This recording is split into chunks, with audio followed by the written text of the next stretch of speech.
नमस्कार दोस्तों, आप सभी का स्वागत है हमारे YouTube चैनल पर। तो दोस्तों आज हम बात करने वाले हैं आपकी डीएलएड बीटीसी प्रथम सेमेस्टर 2019 गणित प्रश्न पत्र सॉल्यूशन। ठीक है, तो आपका दोस्तों आज पेपर हुआ है, तो गणित में आपके कितने नंबर आ रहे हैं तो दोस्तों आज आप चेक कर सकते हैं कि आज आपने कितने अच्छे नंबर किया। तो दोस्तों आज पता चल जाएगा किन बच्चों के 25 में 25 नंबर आ रहे हैं और किन बच्चों के 25 में 12 आ रहे हैं, क्योंकि 12 ही नंबर आपकी पासिंग होगी दोस्तों। अधिक से अधिक दोस्तों जो नंबर आएगा वो 25 आएगा और जो कम से कम नंबर आना चाहिए दोस्तों वो आपके होने चाहिए 12 अंक। ठीक है, तो दोस्तों आइए चलिए पेपर सोल्यूशन शुरू करते हैं। तो दोस्तों पहला प्रश्न क्या पूछा गया था आपके पेपर में कि निम्नलिखित में 9 का अपवर्त्य होगा। तो दोस्तों ये सब क्वेश्चन हमने आपको पहले बता दिए थे। अपवर्त्य निकालने के लिए हमेशा उसमें प्राकृतिक संख्या से गुणा करते हैं। किससे गुणा करते हैं दोस्तों? प्राकृतिक संख्या। और आपकी प्राकृतिक संख्या शुरू होती है 1 2 3, मतलब 1 से स्टार्टिंग होती है, उसमें 1 से गुणा करना होता है। प्राकृतिक संख्या को अंग्रेजी में बोलते हैं नेचुरल नंबर। तो नेचुरल नंबर को n से डिनोट करते हैं। तो 9 को पहले दोस्तों 1 से गुणा करेंगे तो कितना आ जाएगा? 9 आ जाएगा। जब 9 गुणे 2 करेंगे तो 9 दूनी 18 हो जाएगा दोस्तों। 9 का 3 से गुणा करेंगे तो 27 आ जाएगा। जब 9 का गुणा 4 से करेंगे तो 36 आ जाएगा। ठीक है, तो जो विकल्प देख रहे होंगे बस वही उसका सही उत्तर है। तो इसका सही उत्तर क्या होगा दोस्तों? 9, 18, 27 और 36। ठीक है, विकल्प 2। तो जिन बच्चों ने विकल्प 2 टिक किया उनके 1 नंबर बन गए। तो दोस्तों आप लोग अपने नंबर भी जोड़ते रहिए कि आज कितने नंबर हो रहे हैं, किन बच्चे कितने नंबर ला रहे हैं, कौन बच्चे पास हो रहे हैं, और हम सभी से उम्मीद करेंगे सभी बच्चे अच्छा नंबर लाएंगे। ठीक है, तो दोस्तों अगर आपको अपवर्त ना आता हो तो कोई बात नहीं, इस वीडियो को देखने के बाद जरूर सीख लीजिएगा, क्योंकि ये आपके यूपी टेट में भी काम आने वाला है। ठीक है, अभी इसके बाद आपका यूपी टेट सुपर टेट का पेपर होगा, वहां ये सब प्रश्न पूछे जाते हैं दोस्तों। ठीक है, वो आपके सिलेबस में है। तो दोस्तों ये कॉन्सेप्ट आपका क्लियर होना बहुत जरूरी है। मान लीजिए आपको ये ना आता हो कि अपवर्त कैसे निकालते हैं, तो फिर से आपको बोल देते हैं। अगर किसी भी संख्या का अपवर्त निकालना, जैसे 2 का अपवर्त निकालना, 2 का अपवर्त बताइए। ठीक है, 2 का आपको क्या बताना है? अपवर्त।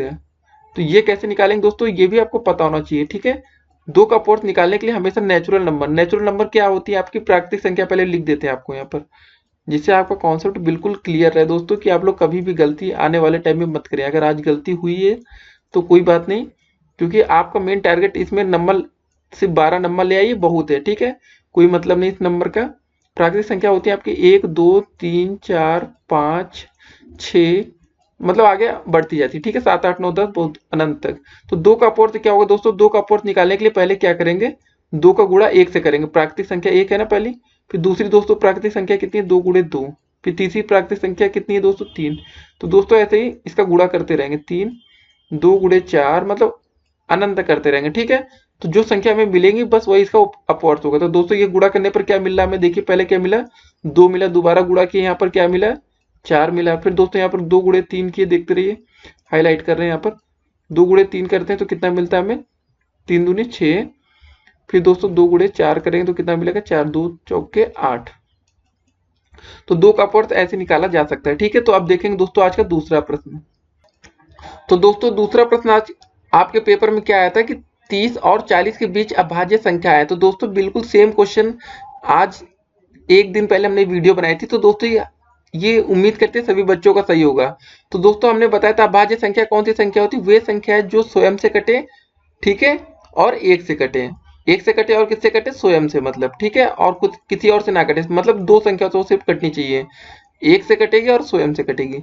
तो पहली संख्या दोस्तों देखिए आप 33। तो 33 आपको पता है 11 से कटती है, 3 से कटती है, तो ये नहीं हो सकता। इसमें भी 33 आ रहा है, इसको छोड़ दीजिए। चौथे विकल्प में 39 आ रहा है, ये 3 से कटता है और 13 से। जो दोस्तों आपका विकल्प सी दिख रहा है इसमें 31 और 37, ये बिल्कुल इसका सही उत्तर होगा इस प्रश्न का। तो आपको विकल्प सी टिक करना था दोस्तों। आपको पता है 31 किससे कटता है? 31 और 37 किससे किससे कटता है दोस्तों? 31 किससे कटता है? एक तो 1 से कटता है और दूसरी 31 से कटती है। और 37 किससे कटता है? एक तो 1 से और एक 37 से। तो दोस्तों इसका भाज्य संख्या यही होंगी इसके बीच में। ठीक है, तो आपको विकल्प कौन सा सही टिक करना था? विकल्प नंबर 3। तो दोस्तों अब देखेंगे अगला प्रश्न। तो दोस्तों तीसरा प्रश्न क्या था आपके पेपर में कि 3 संख्याएं, ठीक है, 1:2:3 के अनुपात में है। यदि उनका महत्तम समापवर्तक मासा 12 है तो वह संख्याएं होंगी दोस्तों। ठीक है, तो मासा मतलब HCF आपका दे रखा था, कितना दे रखा था दोस्तों? 12 दे रखा था। ठीक है, और संख्या को अनुपात क्या दिया था? 1:2:3 में। तो आपको दोस्तों पता होगा जो मासा होता है, कभी भी किसी संख्या, दो संख्याओं को निकाला जाता है तो वो हमेशा क्या होता है? कॉमन होता है उन संख्याओं में। तो आपको क्या करना था? 12 का गुणा पहले क्या करना था? संख्या क्या दी थी? 1:2:3। ठीक है, ये हमें संख्याएं दी गई है और जिनका मतलब 12 है। तो दोस्तों हम सबसे पहले क्या करेंगे, 12 का गुणा 1 में करेंगे। 12 गुणे 1 से पहली संख्या निकल जाएगी। दूसरी संख्या कैसे निकलेगी दोस्तों, 12 गुणे 2 करके, और तीसरी आपकी निकलेगी 12 गुणे 3। ठीक है, ये अनुपात में दे रखी है। तो पहला क्या आ जाएगा, 12 आ जाएगा। 12 दूनी दोस्तों क्या आएगा, यहाँ पर 12 दूनी 24, और दोस्तों तीसरा गुणा करेंगे तो 12 यही 36 आएगा। ठीक है, कितना आएगा, 36। तो दोस्तों विकल्प में देखेंगे ऐसा कौन सा विकल्प दिख रहा है आपको, तो बस दोस्तों आप लोग देख लियोगे विकल्प कौन सा सही होगा इसका, 12, 24 और 36। 12 दूनी 24, 12 तिहाई 36। तो विकल्प बी सही है दोस्तों इसका। तो जो जिन बच्चों ने विकल्प बी को टिक किया होगा तो उनको पूरे अंक मिलेंगे। पहले दोस्तों 3 प्रश्न थे, तो ये बिल्कुल आसान प्रश्न में से एक है, लेकिन जिन बच्चों ने ये क्वेश्चन नहीं पढ़ा होगा तो हो सकता है उनका गलत हो गया हो।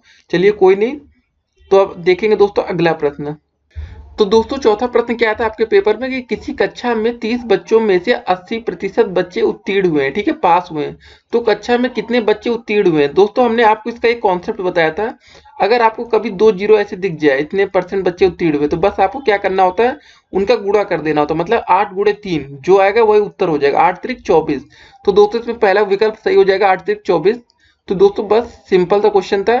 तो चलिए इसको सॉल्व करके भी देख लेते हैं कि किसी कक्षा में 30 बच्चों में से 80 बच्चे, ठीक है, टोटल बच्चे दोस्तों कितने किसी कक्षा में 30 है, तो इसका 80% निकालना, तो 80 30 गुणे 80 बटे 100 कर देंगे, जो आएगा वही उत्तर होगा। एक जीरो से एक जीरो ये कट गया, एक जीरो से ये कट गया। तो दोस्तों हमने इसीलिए आपको बताया कि 2 जीरो है, तो इसलिए इनको पहले काट लिया जाता। तो मतलब बचा कि आपका 8 गुणे 3 करना था, तो जो आता 8 त्रिक 24, ये उत्तर हो जाता। अगर पूछा जाता दोस्तों कक्षा में अनुत्तीर्ण बच्चे, मतलब कक्षा में कितने बच्चे फेल हुए हैं, तो उनकी संख्या निकालने के लिए हम क्या करते हैं दोस्तों, 30 में से 24 को घटा देते हैं, उत्तीर्ण बच्चे टोटल बच्चों में से। तो दोस्तों आता है आपका 6। तो दोस्तों लेकिन इस क्वेश्चन में फिलहाल ये नहीं पूछा गया था, सिर्फ पूछा गया था कितने बच्चे पास हुए हैं। तो इसका सही विकल्प क्या होगा, आपका सही आंसर होगा 24। ठीक है, तो दोस्तों ऐसे क्वेश्चन आपके पेपर में देखिए पूछे जा रहे हैं और आप लोग अच्छे अंक लाते हैं। तो पहला विकल्प इसका सही था। तो अब देखेंगे दोस्तों पांचवा प्रश्न।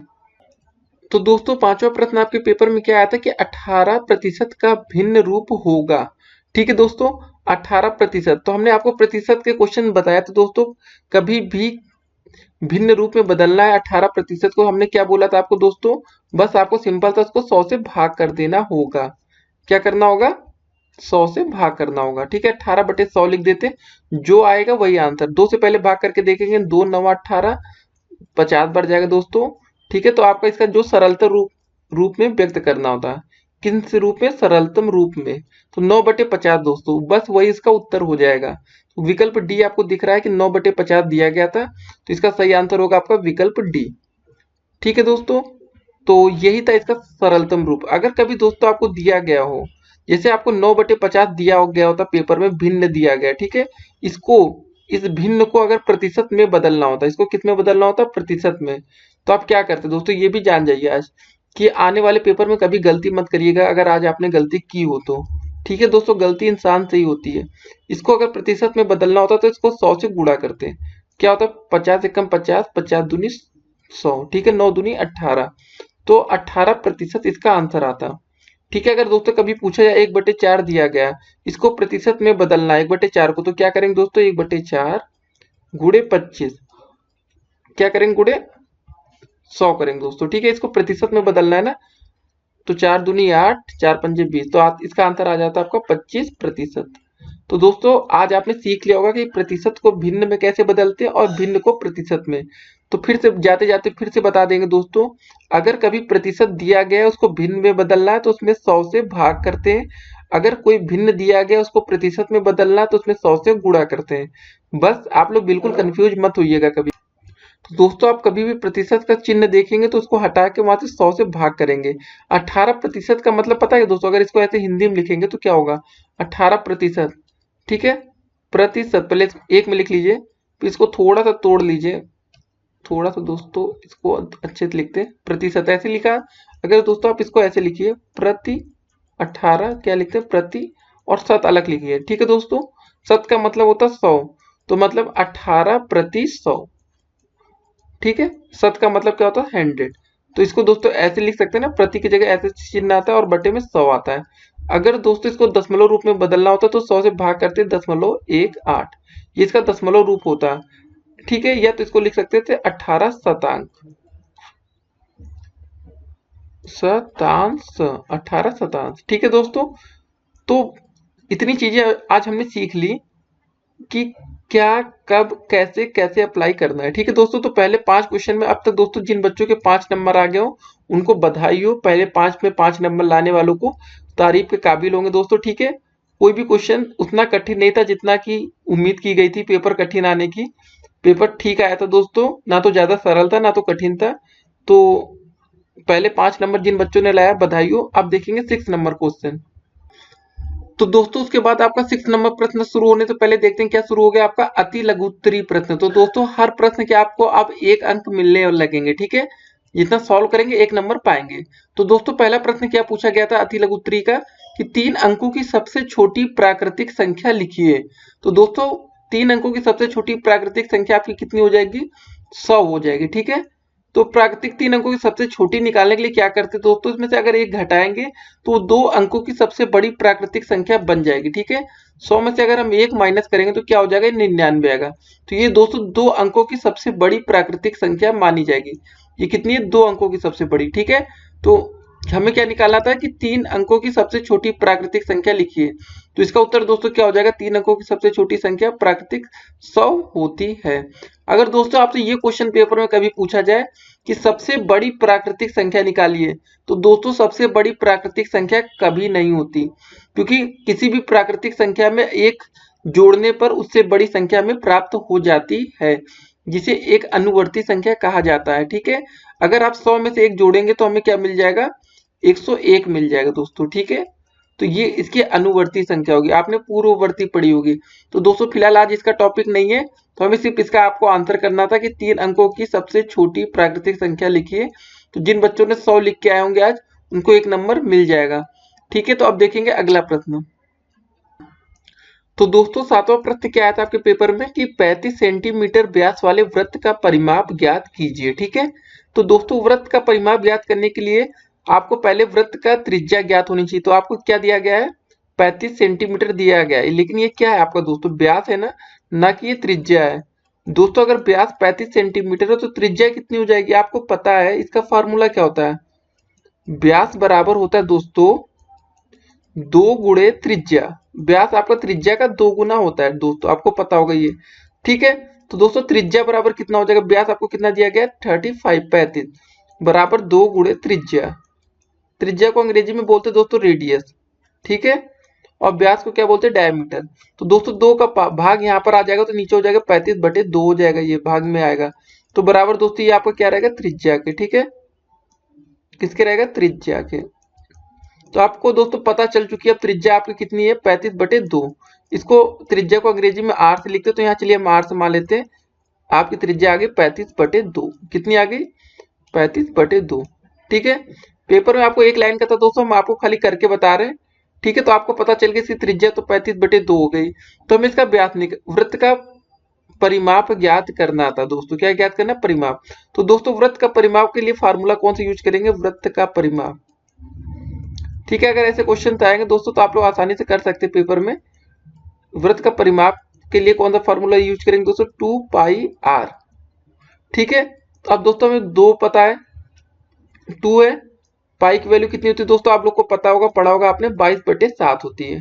2 गुणे 22/7, और हमने आर की वैल्यू कितनी निकाली दोस्तों, ये देखिए यहाँ पर 35/2।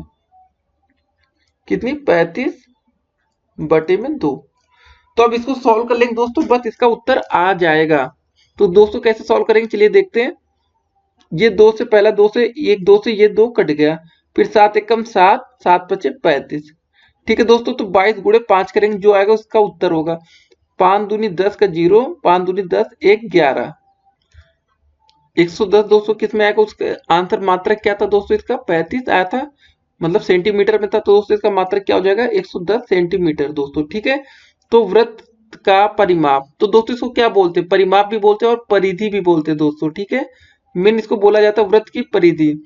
तो दोस्तों पेपर में जैसा भी पूछा जाए आप लोगों को कंफ्यूज नहीं होना, तो आपको करके आना। ठीक है, तो इसका आंसर आपका आ जाएगा 110 सेंटीमीटर। और वृत्त का क्षेत्रफल का फार्मूला होता है πr²। तो दोस्तों कैसे भी क्वेश्चन पूछे जा सकते हैं। अब देखेंगे अगला प्रश्न, तो आपका 110 सेंटीमीटर आया होगा, तो इसका आंसर सही रहा होगा।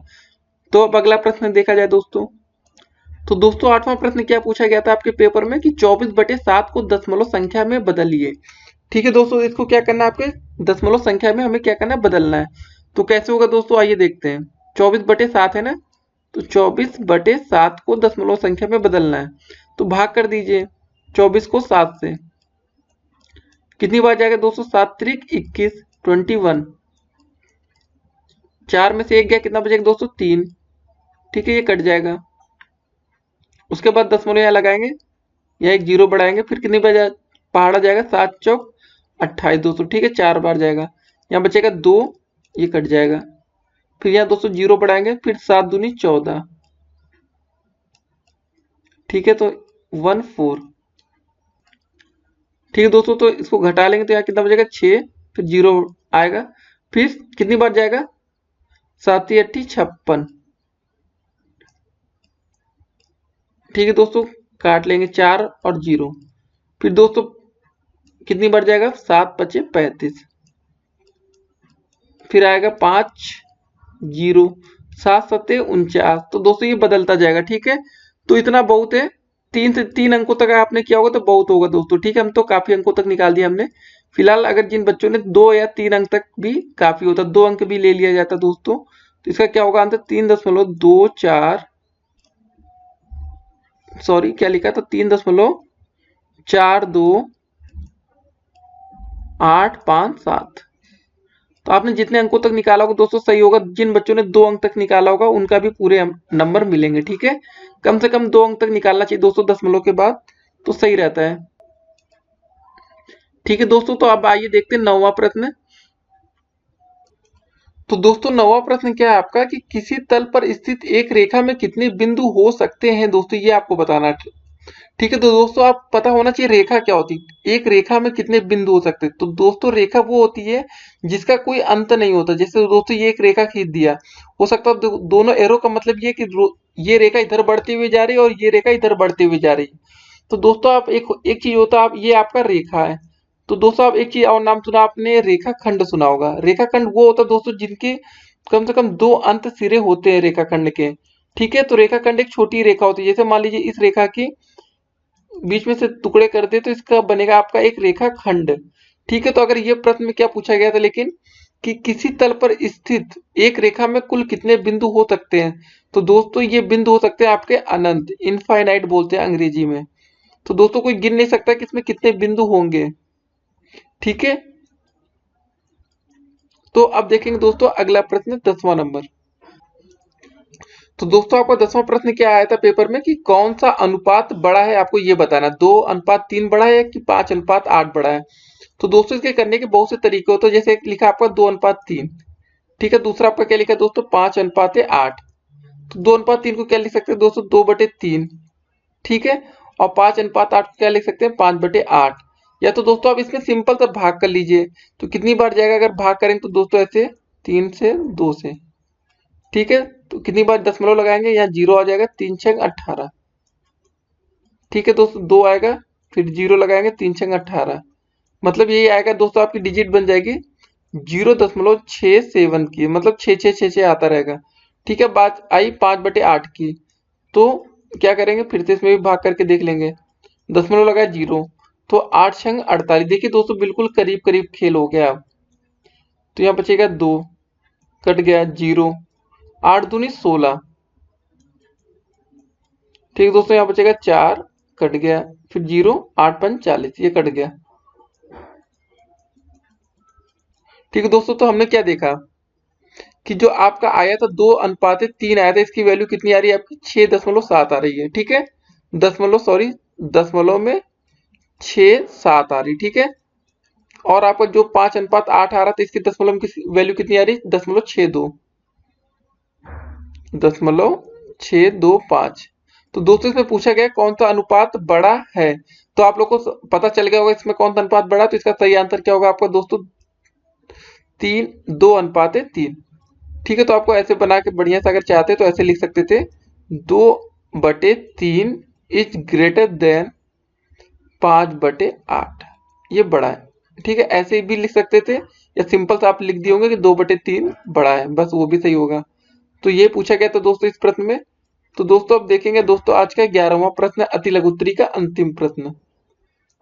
तो दोस्तों 11वां प्रश्न क्या आया था आपके पेपर में कि एक दुकानदार के पास 60 कप थे। ठीक है दोस्तों, 60 कप थे, 40 कप बिक गया, तो कुल कितने प्रतिशत कप बिके दोस्तों। ठीक है, तो ऐसे क्वेश्चन को लगाने के लिए क्या करते दोस्तों, तो इससे पहले हमने एक क्वेश्चन पढ़ा था कि किसी विद्यार्थी के इतने नंबर आए, तो 100 में से इतने नंबर आए तो उसके कुल कितने प्रतिशत नंबर आए।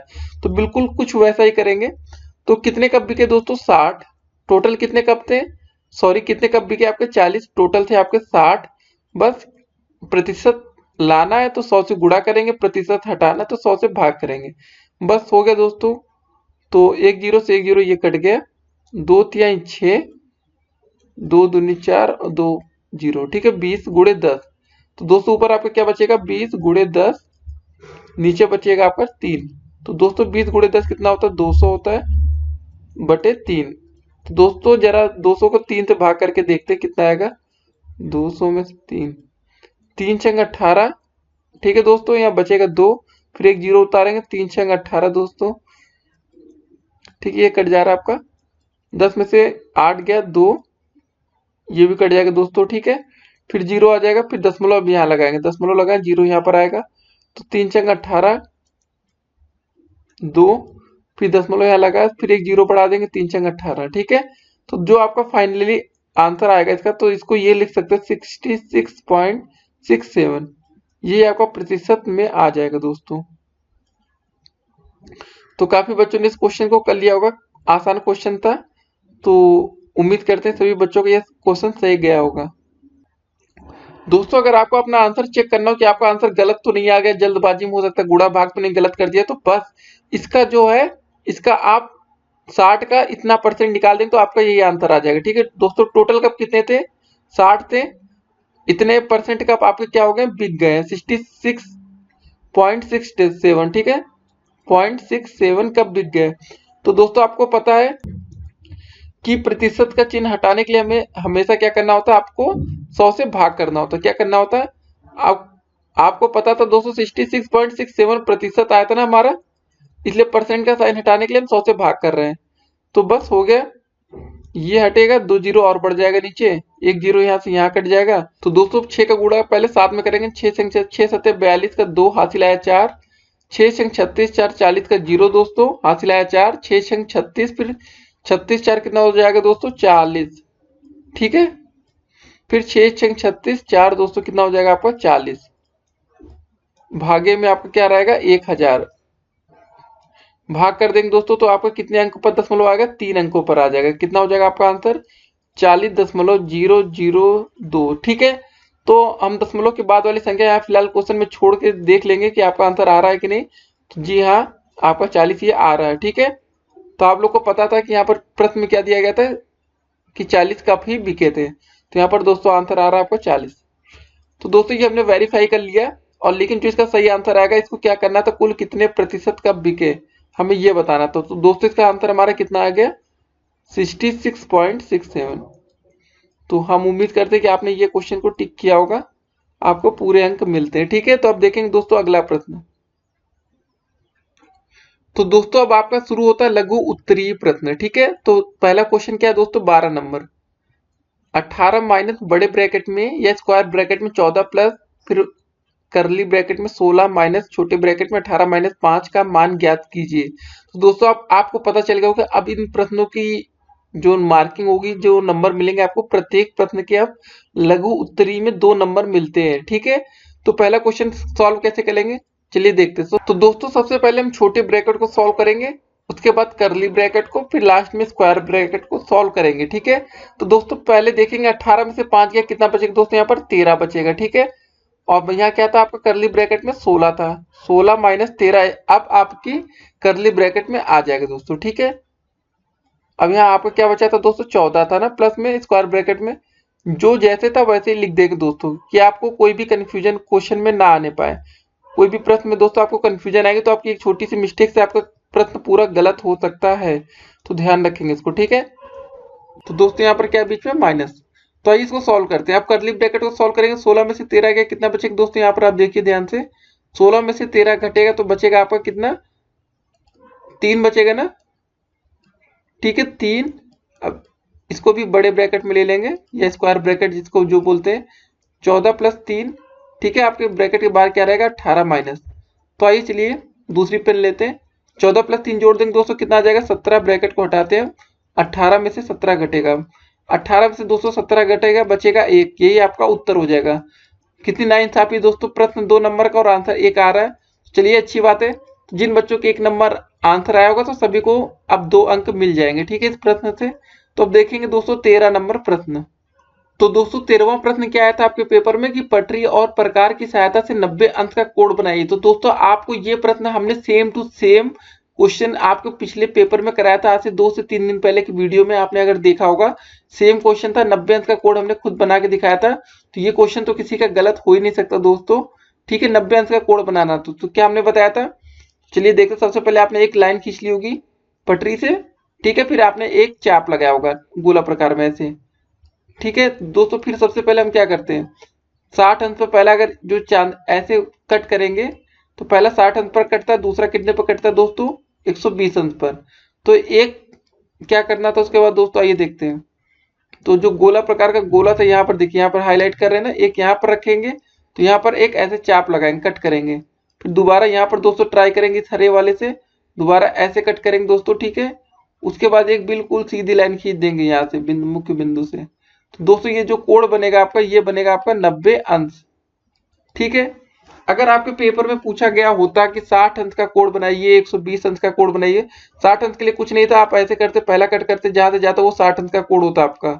अगर पेपर में पूछा जाता 230 अंश का कोड बनाइए, ठीक है, क्या करते आप लोग, सबसे पहले ऐसे कट करते, इसको डॉटेड कर लेते, ये 60 अंश का कोड था, इसका अर्धक कर देते, आधा कर देते, तो आपका 30 अंश का कोड ये आ जाता। पेपर में दोस्तों कुछ भी पूछा जाए, आप लोग को कभी भी दिक्कत नहीं करना। अगर पेपर में फिलहाल 90 अंश का कोड पूछा गया था तो इसका आंसर ये होगा आपका 90 अंश का ये आपका कोड है, ठीक है ना, पटरी और प्रकार की सहायता से बनाया गया कोड। तो अब देखेंगे दोस्तों 14 नंबर प्रश्न। तो दोस्तों 14वां प्रश्न क्या था आपके पेपर में कि राम ने ₹300 में एक रेडियो खरीद लिया, ठीक है, उसे कितने रुपए में बेचे कि उसे 20% का लाभ हो। तो दोस्तों कैसे करेंगे इस क्वेश्चन को, चलिए आइए देखते हैं। तो दोस्तों राम ने एक रेडियो को कितने रुपए में खरीदा था, 300 रुपए में, और हमें कितना प्रतिशत का लाभ चाहिए, 20% का, ठीक है। तो हमें कितने रुपए में, ये रुपए में निकालना है। तो दोस्तों इस प्रश्न को करने के 2 तरीके हैं, या तो हम 300 का सीधे 120% निकाल लें, तो आपको पता चल जाएगा कि उसे कितने रुपए का, कितने रुपए में बेचे कि उसे 20% का लाभ हो। 2 जीरो से 2 जीरो ये कट गया दोस्तों, तो आपका क्या बचा, 3 गुणे 120, गुणा कर लेंगे दोस्तों, 3 जीरो मत जीरो, 3 दूनी 6 और 3 एकम 3। तो राम उसे ₹360 में बेचेगा दोस्तों, तो उसे 20% का लाभ होगा इतने रुपए में रेडियो बेचने पर। या इस प्रश्न को करने का एक और तरीका है, अगर आप 300 का नॉर्मली 20% निकालते हैं, 300 का 20%, ठीक है, तो 2 जीरो से 2 जीरो कट गया, 30 गुणे 20, 3 गुणे 20, तो दोस्तों आपका आया होगा 60 रुपए, ₹60, ठीक है। तो दोस्तों इस ₹60 को आपको, ये आपका 20% मुनाफा है, मतलब पूरे में 20% मुनाफा नहीं है। जब इसको आप 300 में जोड़ देंगे, 300 प्लस 60 करेंगे, तो दोस्तों आपको ये आ जाएगा 20% मुनाफा, ठीक है। यहाँ पर भी आंसर आएगा आपका 360। तो मतलब जब तक वो 360 में वस्तु को नहीं बेचेगा, उसे 20% का लाभ नहीं होने वाला है, ठीक है। यहाँ से भी हमें 360 मिला और यहाँ से करने पर भी 360। तो आपको जो सा स्टेप अच्छा लगाओ, आसान लगाओ, उसी से आप लोग तैयारी करेंगे आने वाले UP TET C TET paper के लिए, ठीक है। तो दोस्तों अब देखेंगे अगला प्रश्न। तो दोस्तों 15वां क्वेश्चन क्या आया था आपके पेपर में कि वह बड़ी से बड़ी संख्या बताना था जिससे 49, 59 और 109 को भाग देने पर शेषफल क्रमशः 1, 3 और 5 रहना चाहिए हमेशा।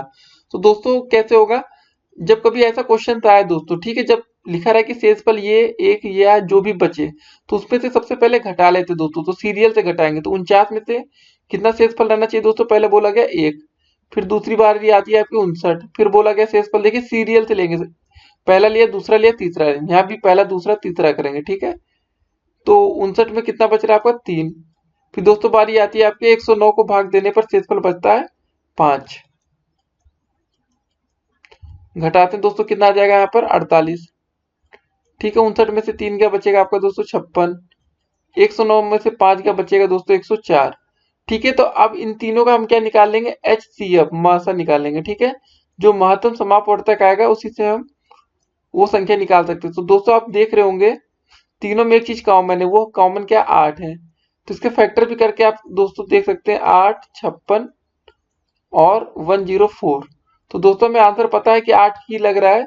तो आसान तरीका क्या रहेगा फैक्टर करने के, पहले 8 से भाग देंगे। 8 छंग 48, 8 सत्ते 56, 8 एकम 8, 2 8 16 त्रिक 24।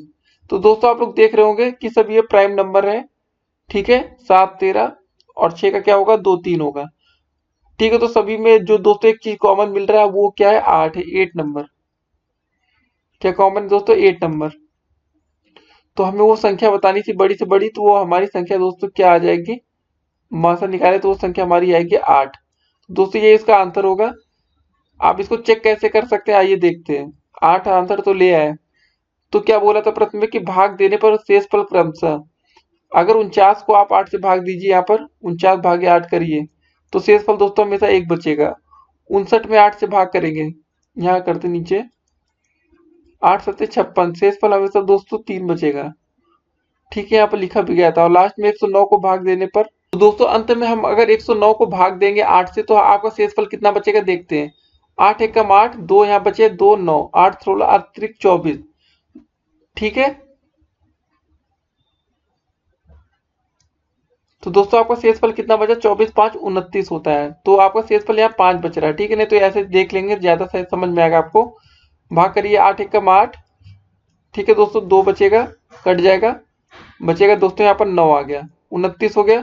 3 बार भाग जाएगा, 8 16 अतिरिक्त 24। तो यहाँ पर 9 में से 4 गया दोस्तों, बचेगा 5। तो ये आपका शेषफल 5 बच गया। तो आपका ये पूरा इक्वेशन सेटिस्फाई हो गया कि 109 को जब हम 8 से भाग दे रहे तो हमारा शेषफल 5 आ रहा है। तो वो बड़ी से बड़ी संख्या आपकी दोस्तों कितनी हो जाएगी 8 हो जाएगी। ठीक है, इससे बड़ी संख्या कोई फिलहाल यहाँ नहीं होगी। तो आपका आंसर कितना हो जाएगा 8। तो अब देखेंगे दोस्तों अगला प्रश्न, इसका आंसर फिर से लिख देते हैं, जाते जाते 8 आएगा। अब देखेंगे दोस्तों अगला प्रश्न है क्वेश्चन नंबर 16। तो दोस्तों 16वां प्रश्न क्या दिया था आपके पेपर में कि 5a² प्लस 4a माइनस 2 का मान ज्ञात कीजिए यदि a बराबर -2 हो। ठीक है, तो इसको कैसे करेंगे दोस्तों आइए देखते हैं। हमें एक वैल्यू दी गई है, a बराबर -2 दिया गया है प्रश्न में। तो हमें इस समीकरण में रखना है इसकी वैल्यू। समीकरण क्या दिया गया था आपको equation 5a² plus 4a minus का 2। ठीक है, तो अगर a की वैल्यू हमें -2 वैल्यू यहाँ पुट करनी है बराबर -2 रख के देखते हैं दोस्तों। तो 5a² है ना, 5 a की जगह कितना आ जाएगा -2 का स्क्वायर, ये -2 है दोस्तों, प्लस का 4 इंटू में दोस्तों क्या आएगा आपका -2। फिर क्या बचाएगा दोस्तों लास्ट में -2। सॉल्व कर लेंगे दोस्तों। ये जब स्क्वायर होगा माइनस का वर्ग होता तो प्लस हो जाती संख्या दोस्तों। 2 का स्क्वायर कितना होगा 4, ये गुणे में दोस्तों 5 गुणे 4 रहेगा दोस्तों, प्लस का अंदर जब 4 दूनी 8 करें तो दोस्तों ये माइनस का 8 हो जाएगा। माइनस प्लस का जब गुणा होता है तो माइनस रहता है, और लास्ट में 2। तो दोस्तों देख रहे 5 चौके 20 हो गया यहाँ पर -8 -2। तो दोस्तों माइनस माइनस क्या हो जाएगा जुड़ जाएगा, माइनस का 10 हो जाएगा। 20 में से 10 घटेगा दोस्तों, कितना आ जाएगा आपका आंसर 10। यही बस 10 बस यही करना था हमें। तो ये क्वेश्चन कर लिया होगा तो दोस्तों आपने 2 नंबर बहुत ही आसानी से हासिल किया होगा। इस क्वेश्चन के 2 नंबर थे, तो लास्ट में इसका आंसर आएगा 10। फिर से देख लेते जाते जाते। ऐसे क्वेश्चन पे क्या पूछा गया था, 5a² प्लस 4a माइनस 2 का मान ज्ञात कीजिए यदि a बराबर -2 दे रखा गया था। ठीक है, तो कैसे करेंगे फिर से देख लेते हैं एक बार। a की जगह -2 वैल्यू रख दिए, यहाँ पर जब माइनस रखेंगे तो दोस्तों -2 प्लस का 4 गुणा करेंगे तो -8 हो जाएगा, और -2 8 2 10 हो गया दोस्तों।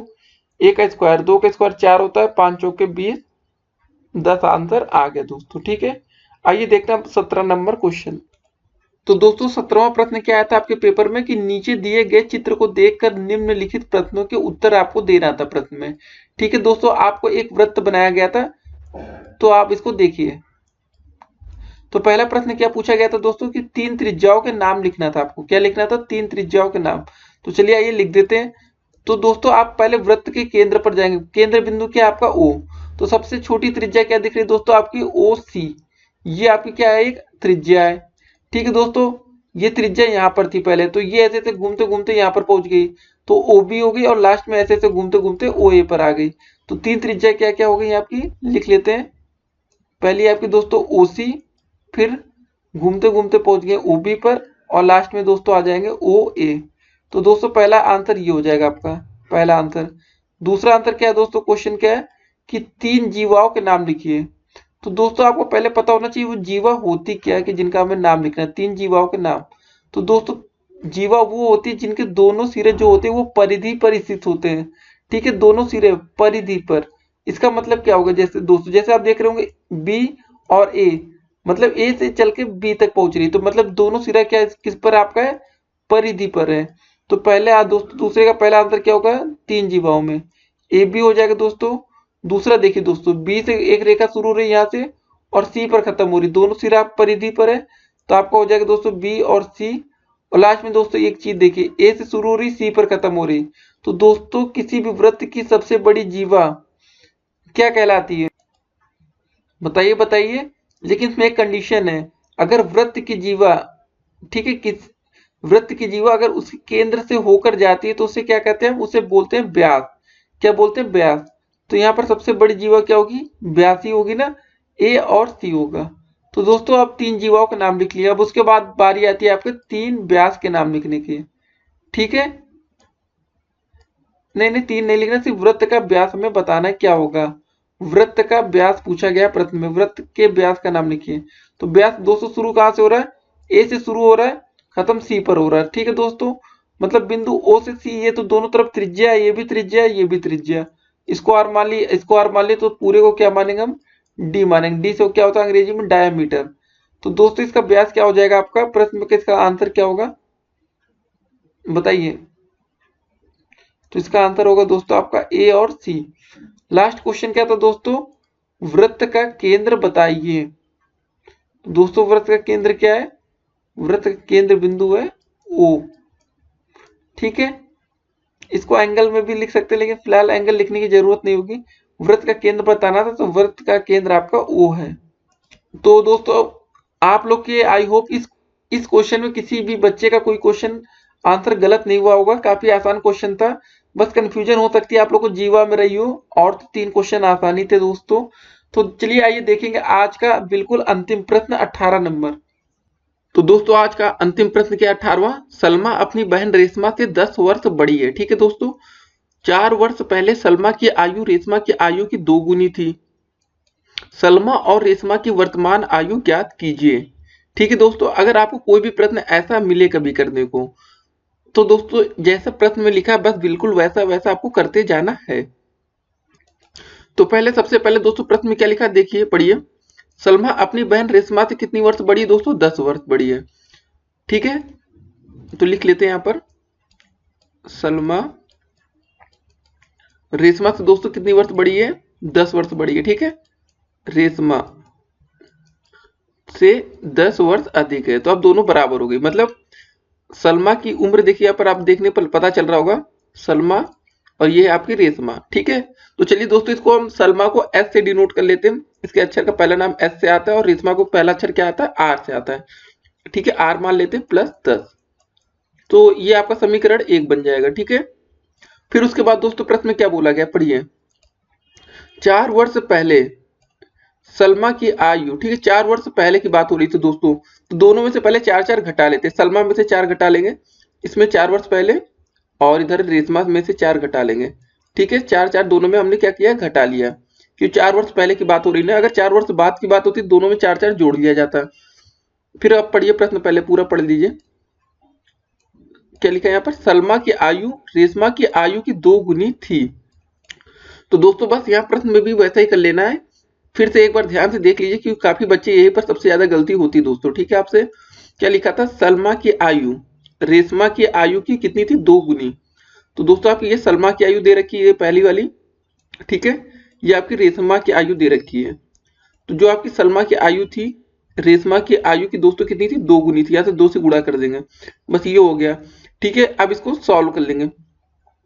क्या है दोस्तों, सॉल्व करने पर s माइनस 4 बराबर 2 गुणे आर माइनस 2 का गुणा अंदर 4 चौके 2 चौके 8।